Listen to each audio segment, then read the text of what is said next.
Muito bem, este é o Conexão Futura ao vivo aqui pelo seu canal Futura e também pela internet no nosso site, que é o futura.org.br. E o Brasil tem 21 milhões de adolescentes com idade entre 12 e 17 anos. A adolescência é uma fase em que os pais começam a perceber comportamentos mais rebeldes e agressivos. É um momento em que o corpo muda, as feições mudam e até a forma de estudar passa por novas configurações quando eles saem do ensino fundamental e encaram os desafios do ensino médio. De cada 100 estudantes que entram no ensino fundamental, apenas 59 terminam o 9º ano e apenas 40 o ensino médio, segundo o Fundo das Nações Unidas para a Infância. A evasão escolar aqui no Brasil e a falta às aulas ocorrem por diferentes razões, incluindo violência e até a gravidez na adolescência. Bom, e no meio de tudo isso, muitos dos adolescentes têm problemas com timidez, com relacionamentos afetivos e com a pressão da escolha de uma carreira e de bons resultados, por exemplo, no Enem, no vestibular. E a busca por uma nova identidade pode até gerar conflitos com as expectativas dos pais e responsáveis. Então, no programa de hoje, a gente vai discutir como a escola, a família e os próprios adolescentes podem buscar o equilíbrio para passar por essa etapa, tirando o melhor das vivências, dos erros e dos aprendizados. Para essa conversa, a gente recebe aqui no estúdio do Conexão a Rosângela Gunning. Ela é professora e mãe de 2 adolescentes. Também aqui com a gente está a Suzana Neves, que é psicóloga e psicanalista. E também aqui entre as nossas entrevistadas está a Diana Mitchell, que é orientadora educacional de ensino médio do Colégio Pedro II, Campus Tijuca 2. E você em casa, como sempre, também é nosso convidado. Então, se você é adolescente, se você tem adolescente em casa, aproveite para tirar todas as suas dúvidas. Participe aqui do nosso bate-papo pela internet. Você já sabe, tem 2 formas de mandar o seu recado. A primeira delas é na rede social, no facebook.com/canal Futura Oficial. Já está aí na sua tela, você encontra aqui esse post com um simpático par de tênis coloridos, sorridentes. Aqui você pode curtir, comentar, compartilhar, deixar registrada essa questão. Daqui a pouquinho eu repercuto aqui no estúdio com as nossas entrevistadas. Você também pode mandar recados para a gente online no Twitter, mandando mensagens aí para o nosso perfil no microblog, que é o @canal Futura. Se você não quer entrar na internet, liga para a gente no 0 operadora 21 3523 4098, os números que estão aí na tela para você entrar em contato conosco. Enquanto você faz isso, eu dou boa tarde aqui às nossas entrevistadas. Tudo bem com vocês? Bem-vindas. Tudo bom? Boa tarde, Cristiano. Quero começar ouvindo a Rosângela, que está aqui, professora e mãe de 2 adolescentes. Tem aquele momento que todo mundo fala, né? Quando está chegando na adolescência e vai virar o aborrecente. Como é que foi para você, Rosângela, tendo 2 meninas em casa nessa fase, percebendo essas mudanças todas que elas vêm passando ao longo dos últimos anos? Eu confesso, Cristiano, assim, a princípio foi um susto, né? Porque de repente você percebe a sua filha diferente, mudou. Ainda brincava muito com a minha mais velha, assim, ai, que ela engatinhava. Eu falei, vem, vem. Aí, e não é mais, né? Então aí você começa a aprender a lidar, você começa aí fala, espera aí, o que eu vou fazer agora, né? Uma tem 13 e a outra tem 16 anos. Vai fazer 16. Então a própria postura da mãe acaba sendo revista, né? Você tem que se recolocar nessa relação. Diariamente, diariamente. A cada momento é uma coisa nova. Aí eu penso assim, vou lá, processo o que eu faço, o que eu não faço e tomo a minha atitude. Suzana, essa questão que a Rosângela aponta, né, que muitos pais e responsáveis passam diariamente, né, ao perceber que os filhos estão entrando nessa fase da adolescência, não é fácil para os adolescentes e também não é nem um pouco fácil para os pais. Eu sempre digo que os filhos entram na adolescência, a família entra junto, né? A adolescência ela é muita transformação, existe muita transformação hormonal, de comportamentos. Os adolescentes oscilam muito, oscilações de humor, eles ficam agressivos muitas vezes, eles ficam em busca de limites, eles se desorganizam, ou tristes, ou estão muito eufóricos, e passam da tristeza para a euforia de uma forma muito rápida. Então, essa desorganização, esses conflitos que ele traz, ele joga para a família, ele testa essa família, ele tenta se organizar. E a família que entra também numa adolescência, porque traz esse novo, traz esse imediatismo, né? O que ela diz, tem que pensar, se reinventar toda hora. Então, isso tudo é muito rico se a família e o adolescente puderem se interessar puderem crescer juntos, puderem se descobrir. É um momento criativo também. A adolescência, a gente fala muito dos problemas que ela traz, mas é um período muito rico, é um período de olhar o futuro, de sonhar, de desejar. Né? Tem um potencial aí para ser bem explorado, tanto pela família como pelo próprio adolescente. Eu digo que são abacaxis que, se a família souber descascar, vão ser muito saborosos. Muito bom, vai virar uma deliciosa sobremesa. Uma deliciosa sobremesa. Bom, a Diana está aqui representando uma escola de ensino médio que a gente sabe que nesse momento aí acabam aparecendo muitos dos problemas que os adolescentes muitas vezes não sabem muito bem como conversar em casa, ou com os amigos, e é na sala de aula que acabam aparecendo muitas questões de problemas muitas vezes, né, Diana? Sim. Eu sou orientadora educacional, eu não atuo diretamente, constantemente em sala de aula, tem momentos que eu vou à sala de aula, mas o papel do orientador na escola é muito importante, porque o orientador ele é um mediador entre o aluno e a escola, a família e a escola, e por muitas vezes entre o aluno e a família. Às vezes o aluno está pedindo socorro, pede a gente na escola por diversas situações, né? E a gente não tem que chamar essa família e fazer essa mediação. Então, é um trabalho, assim, muito rico, muito interessante, mas, por vezes, muito difícil, né, da gente conseguir êxito, né? Porque, de fato, o adolescente está, de certa forma, tentando chamar a atenção, está tentando, né, buscar ajuda, pedir algum tipo de apoio e não está conseguindo em casa, então acaba fazendo atos, né, para chamar a atenção na escola. Na escola, ou procurando a figura do orientador para realmente pedir esse socorro. Nós somos, assim, às vezes, um consultório, né? E eles vêm a nós para tirar dúvidas, para perguntar, ou até para serem ouvidos, né? Ouvir a opinião de um adulto, né? De uma pessoa que já tem uma bagagem, uma experiência, né? Então, de que forma a gente poderia, né, agir naquela situação que ele está passando? Às vezes, eles nos dizem nem que é com ele. Eu tenho um amigo, eu tenho uma colega que está passando por uma situação tal. Sempre tem os amigos, né, que são colocados o que você diria para essa pessoa, né, para esse meu amigo?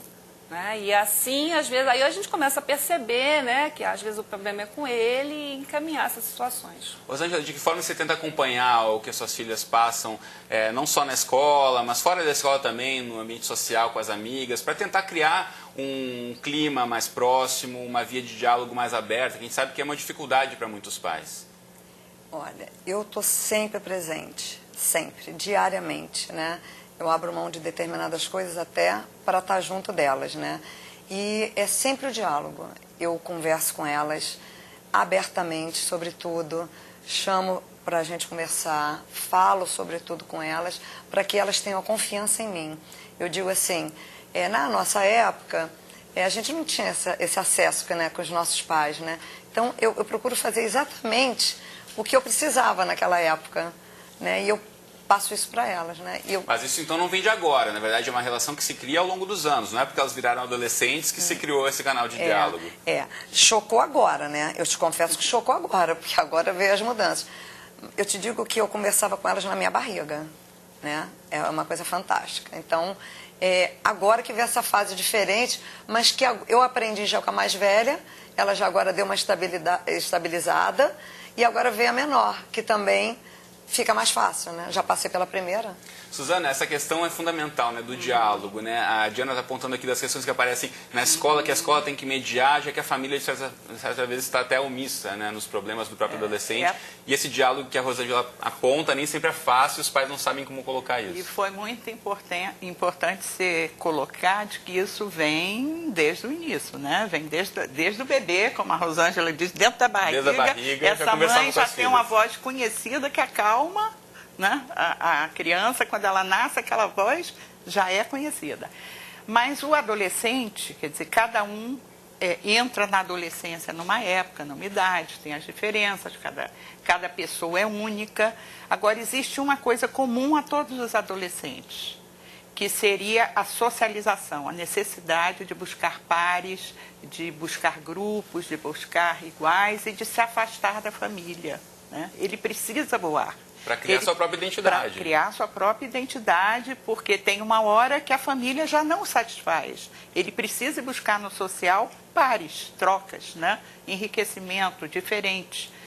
E a família precisa estar junto, mas precisa também poder soltar esse adolescente. Poder dar a ele confiança, poder dar a ele um crédito, e ele poder levar aqueles valores que ele recebeu, né? Escolher aquilo que ele quer para ele. E uma família atenta, uma família que esteja junto com esse adolescente, ela estará mais capacitada a intervir, a perceber um problema, a perceber um comportamento que está inadequado, a buscar uma ajuda de um profissional, se for necessário, né? Muito bom, tem várias participações já chegando aqui pra gente. Eu convoco você de casa também mandar o seu recado pra gente pelo Facebook, pelo Twitter ou pelo telefone. Os contatos vão aparecer na sua tela daqui a pouquinho. Por exemplo, aqui a Bianca Piquet pelo Twitter, ela diz que lembra da paixão que ela tinha pelo menino mais lindo do mundo da escola e que foi dormir debutante, de repente ela já está com 30 e ela fica lembrando aqui dessa fase também, né? Além de todas as questões que a gente está apontando aqui, essa questão do lado emocional, afetivo, isso vocês lidam bastante, né, Diana, na escola, os namoros que começam dentro do colégio, de que forma isso também não pode atrapalhar muito os estudos, eles também sofrem esse tipo de pressão em sala de aula. Sofrem, eles se apaixonam loucamente, muito rápido, né? O primeiro amor. O primeiro amor, e começam a surgir as dúvidas. E estudo, namoro, eu preciso sair com meu namorado, mas eu tenho que estudar. Isso acontece muito com os alunos já no terceiro ano do ensino médio, né? Aquela pressão de Enem, né? Vestibular. Expectativas da família, expectativas da sociedade. E eles chegam muito jovens hoje em dia a essa fase. Eu tenho, às vezes, alunos de 16 anos na terceira série do ensino médio. E é a época né, que eles estão vivendo os grandes amores, as grandes festas, vem os bailes, né? E eles ficam muito divididos e a pressão é muito grande. E quando pinta, então, um romance, né, um namorado, e eles vêm perguntar pra gente, o que eu faço? Eu namoro ou eu estudo? Né? E tem que haver um balanço das duas coisas. Um balanço, né? E cada vez mais, né, eles são cobrados de decisões que para eles, aos olhos deles, é para a vida toda. Eles acreditam que naquele momento do Enem, eles estão fazendo uma escolha que é para toda a vida. E isso gera uma ansiedade muito grande. Disse a Suzana, se tudo fosse o 8 ou 80, né? O tudo ou nada, né? Sem ver que, na verdade, é apenas o começo da vida adulta deles, tem muitas outras escolhas e opções ainda pela frente. E ela falou, só um instantinho, ela falou na questão da cobrança, da expectativa, e esse adolescente se cobra, porque ele precisa se afirmar também. Ele precisa conhecer o potencial dele. Ao mesmo tempo, ele precisa se sentir querido nos grupos, ele precisa criar. Então, ele precisa se realizar em várias áreas e se descobrir, né? Muito bom. A gente tem outras participações aqui do Wellington Veloso também pelo Facebook. Obrigado, Wellington, pela participação. Ele diz que é uma fase, mas que os jovens devem ser ouvidos e ganhar cada vez mais espaço na família. Então, essa construção aí do diálogo, como a gente já disse, que vem ao longo de toda a formação. A Gabriela Rosa, também pelo Facebook, obrigado, Gabriela, ela coloca aqui mais uma questão em relação a relacionamento. Ela diz que é filha única, mas a mãe dela cria um sobrinho de 8 anos. E às vezes, por ciúmes do amor que a mãe dá para o sobrinho, ela tenta chamar a atenção da mãe namorando um menino que a mãe não gosta. E aí, Suzana, que análise, assim, a distância a gente pode tentar fazer do comportamento da Gabriela? É comum. O adolescente, ele parte para o confronto, muitas vezes. Para provocar os pais, conflito, testar os pais. E muito para buscar atenção mesmo, buscar amor, buscar atenção de uma forma ruim, né? Porque o importante era ele poder ter essa atenção de uma outra forma, poder colocar o ciúme dele e entender, ser trabalhado de que ele também tem que dividir, né? Mas ele é um ser em conflito, e ele desarruma, e ele parte mesmo para o confronto, por isso é tão difícil para os pais. Rosângela, as meninas já estão em fase de namorar, como é que está essa conversa lá na sua casa? Sim, a mais velha sim. Sempre do lado, sempre orientando. Há pouco tempo tivemos uma conversa bem franca. Isso me deixa mais aliviada, porque eu digo assim, contem comigo para o que deve. Aliás, é uma frase que eu falo para elas desde bebê, desde pequenininha. Primeiro foi, você é feliz? e depois eu falo, olha, eu estou com vocês para o que der e vier. Vou estar sempre do lado de vocês. Então, acho que isso aí é assim, olha, conta comigo, para o que der e vier. Ou na fase ruim e na fase boa. Nós estamos juntos. Isso é muito importante. Sentir essa segurança, esse apoio dos pais. Uma mãe uma família, né? Que acolhe, que protege, que entende, que respeita. Porque eles têm dúvida, elas têm dúvidas, entendeu? Então eu preciso estar ali, não adianta. Claro, não são sempre flores. Nós temos as nossas diferenças. Como tudo na vida, né? Claro, Com qualquer relação. E elas vão ter isso também.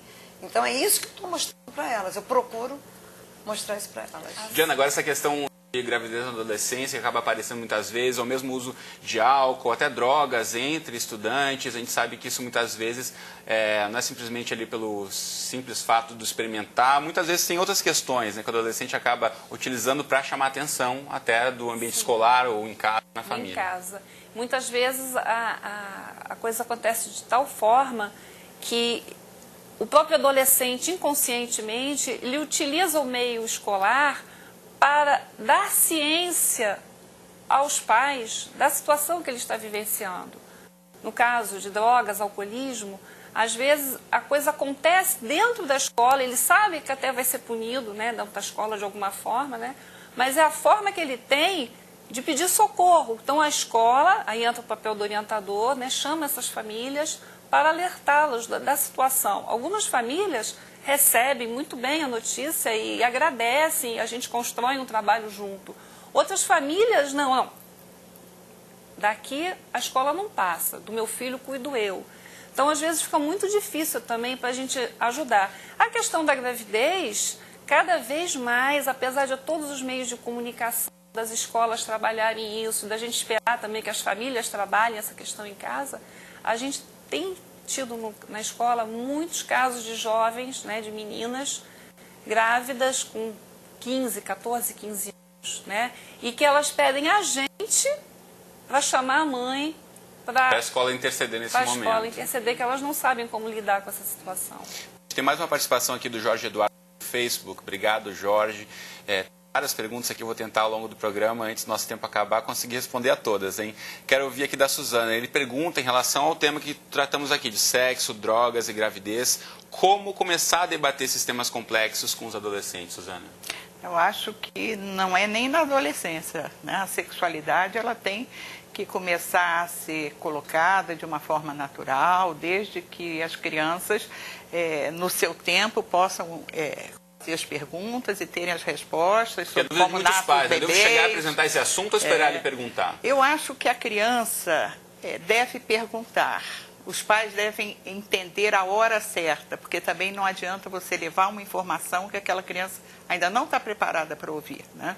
Então, normalmente espera uma pergunta, como é que nascem os bebês, ali introduz o assunto. Mas esse papo natural, levando o sexo de uma forma, a sexualidade de uma forma positiva, é muito importante. Falar sobre drogas, né? Sem que seja um discurso moralista, mas um discurso realista, abordar o problema, conversar com eles, ter jovens, filhos mais conscientes, que não é que não possam passar por problemas, mas não vão viver o que a Rosângela estava dizendo, né? Agora, é muito difícil para a família lidar com esses casos. E, normalmente, a família tem dificuldade de identificar, porque ela tem dificuldade de ver o problema. Quando o problema aparece, o problema já está longe, né? Já está, né?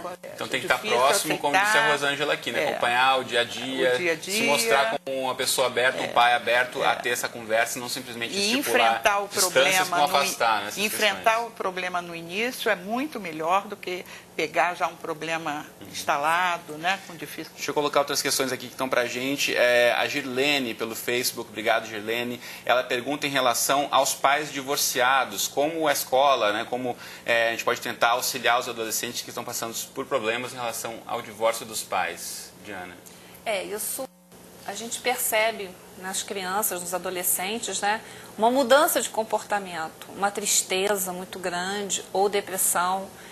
E a gente tenta, através da orientação educacional e de diversas outras disciplinas, né, os professores tentam mostrar, né, conversar com os alunos em sala de aula, né, expor essas situações, né, para que eles percebam que aquele problema não é único, né, exclusivamente deles. E que também, como a gente dizia antes, não é o 8 ou 80, né, um problema de fato sério que eles estão passando, mas que há caminhos, né, para passar por aquilo, não deixar afetar tanto nem mesmo o rendimento escolar deles. O importante é a gente abrir os canais, ouvir. Né? O que a gente procura fazer na escola é isso o tempo todo. Nosso recreio, a sala de orientação, ela é aberta às crianças. Elas podem vir, sentar e conversar com a gente. E dessa forma a gente consegue ajudar, né? De uma forma até meio que informal dentro da escola. Né? Criar esse ambiente mais amigável, mais aberto para o diálogo. A gente está quase chegando no finzinho do programa, tem várias perguntas aqui. Eu quero colocar a questão de uma telespectadora que não quis ser identificada. Ela coloca que tem uma filha de 17 anos e ela percebe que a filha está começando a se interessar por meninas. E aí a questão que ela coloca é, ela se sente culpada porque não teve tempo de cuidar da filha. O que ela pode fazer? É a pergunta, Suzana. Ela tem que trabalhar essa culpa. Que culpa é essa? Né? Quer dizer, o que há de errado com a filha dela? Eu acho que é ela que tem que se trabalhar. Eu não vejo, né? Não vejo a homossexualidade como um problema, né? Ela não, a culpa traz uma questão dela que eu não aceito. Né? Acho que essa pessoa teria que se trabalhar, teria que entender, poderia que se aproximar da filha e entender o que está acontecendo, poder conversar, poder instalar um diálogo e entender essa filha. Né? Muito bom. Assim como todas as questões que falamos aqui, o diálogo é fundamental. Tem outra questão aqui, que é da Marielle Hezer, pelo Facebook. Obrigado, Marielle. Ela diz que quando os namoros começam cedo, preocupam muitos pais. Por exemplo, aos 12 anos é muito cedo para começar o namoro entre os adolescentes. Como é que a família deve lidar nesse momento? Alguém concorda? 12 anos é muito cedo ou não? É um pouco cedo, sim, mas a gente na escola percebe que isso acontece, né? Às vezes até antes dos 12 anos, né? A gente percebe até no primeiro segmento do ensino fundamental, meninos de 8, 9 anos, ou meninas dizendo, não, o fulaninho é meu namorado, né? Então essa ideia do namorado surge muito cedo hoje em dia na nossa sociedade, né? É cedo, sim, mas o principal é o diálogo. É essa mãe conversar muito com o seu filho e a escola também, né, no seu papel, né, mostrar, né, o que é o namoro, né, de que forma, né, deve se namorar, né, na escola ou fora da escola, mostrar, né, os limites. Muito bom. A gente tem uma pergunta aqui do Glaucio pelo Facebook. Obrigado, Glaucio. E essa eu vou perguntar para a Rosângela. Ele pede dicas aqui de como passar limites aos adolescentes nessa fase tão conturbada, sem ser um pai ou uma mãe castrador, inibidor, tanto no ambiente social, escolar, como dentro de casa com a família. Como não ser um castrador e mesmo assim colocar limites para os filhos. O que eu procuro sempre na conversa, né? Eu falo, olha, eu gostaria, né? Eu estou te pedindo isso. Eu sempre falo muito esse termo assim, olha, por favor. Aí quando não acontece muito, aí eu falo assim, vem cá, vocês querem que eu continue pedindo ou querem que eu mande agora? Que essa é a diferença. Então, por enquanto, eu ainda estou pedindo, né? É o que eu passo isso para elas. E é colocá-lo também como uma forma de escolha, né? A posição que ela vai ter frente à sua demanda. Exato, exato. Às vezes até saem uns gritinhos, né? Elas falam assim, nossa! Aí eu falei assim, mas lembra, quantas vezes eu já falei? E para que espera o gritinho, né? Se a gente já pode atender logo numa primeira vez, numa segunda. O jovem, ele sempre entende um não como um autoritarismo, né? Como uma ação castradora, né? Mas eu acho que o importante é quando a gente diz não, explicar o porquê deste não. Eu acho que mesmo que ele não entenda naquele momento, porque ficou insatisfeito, ficou chateado com o seu não, mas depois ele vai parar para pensar na sua explicação. Não é o não pelo não, é o não com o motivo do porquê ele está recebendo aquela negativa para aquele momento. Né? Infelizmente, nosso tempo aqui estourou, já encerrou, mas a gente vai continuar acompanhando essa questão. Adolescentes, a gente viu que tem uma grande demanda de perguntas e dúvidas, todo mundo quer saber mais sobre esse assunto, a gente vai voltar a esse assunto aqui no Conexão. Mas, por enquanto, eu agradeço então a Diana, a Rosângela e a Suzana por terem estado comigo aqui no estúdio hoje. Muito obrigado. Obrigada. Boa tarde para vocês. Você de casa, obrigado pela companhia de sempre. A gente volta a se encontrar então no próximo Conexão Futura. Como sempre, eu espero você. Até lá.